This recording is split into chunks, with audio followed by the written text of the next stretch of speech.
Hello friends, आज हम चर्चा करेंगे कि बच्चे टाइम टेबल बनाते हैं लेकिन उस टाइम टेबल के आधार पे वो काम नहीं कर पाते और वो टाइम टेबल बीसों बार बनता है, सुबह बनता है और शाम तक उसका फॉलो नहीं हो पाता है।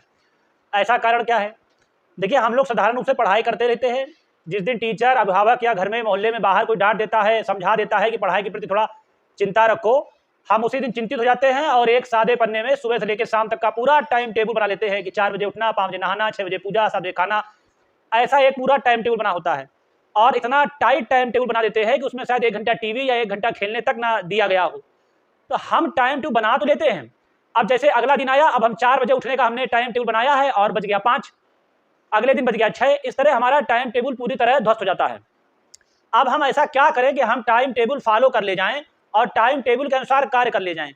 तो देखिए, थोड़ी प्रक्रिया लंबी है लेकिन मेरे हिसाब से चलेंगे तो आपके द्वारा बनाया हुआ टाइम टेबल में आप उसमें सेट हो जाएंगे और फॉलो भी कर लेंगे और वो चलता भी रहेगा उस साल के लिए।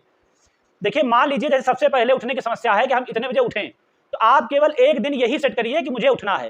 तो 3 दिन, 4 दिन, 5 दिन में जब आप उठने को सेट कर ले कि जैसे 4 बजे आपको टाइम टेबल में शुरुआत करनी है, तो 4 बजे आपने डाल दिया और आपने 5 दिन प्रयास करके आप उठने लगे, तब टाइम टेबल का अगला चरण आएगा। ये नहीं कि पूरा टाइम टेबल एक ही दिन बना और अगले दिन ध्वस्त भी हो गया।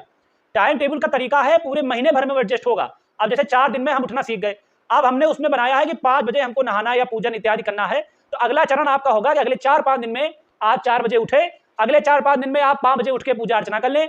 उसके बाद आप जो पढ़ाई विभाजन कर रहे हैं, तो पूरे महीने भर जैसे आपने बनाया कि मैथ हमें 2 घंटे पढ़नी है, तो 4 से 5 दिन आप पहले मैथ को 2 घंटे पढ़ें। जब आपको लगे कि आप डेली पढ़ पा रहे हैं, जिस समय आपने टाइम टेबल पर डाला है उस समय में आप पढ़ पा रहे हैं, तो आप अगला विषय बांटे। ऐसा नहीं है कि जिस विषय में रुचि है उसको 5 घंटे लगा रहे हो और जिसमें रुचि नहीं है उसको आप 1 घंटे भी नहीं लगा रहे हो। मार्कशीट में मैथ भी 100 ही नंबर की होगी, हिंदी भी 100 नंबर की होगी और अंग्रेजी भी 100 नंबर की होगी। अगर किसी में 20 आए और किसी में 100 आ गए तो वो भी मार्कशीट अच्छी नहीं बन पाएगी। तो अच्छी बनाने के लिए हमें टाइम टेबल, पढ़ाई में कार्य विभाजन और जितने भी 5 विषय या 6 विषय हमारे हैं सबको महत्व देना पड़ेगा।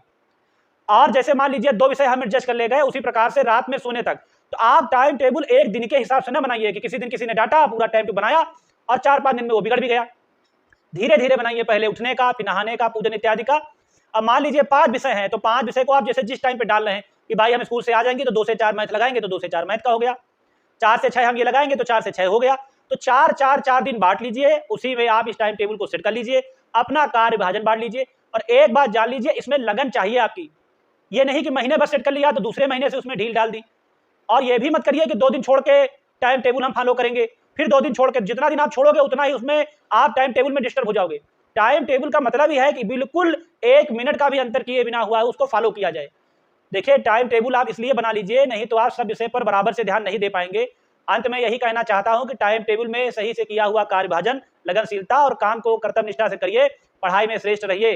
क्योंकि हर आदमी के पास व्यवसाय के लिए पैसा लगाने के लिए नहीं है, ना आपके पास ना हमारे पास।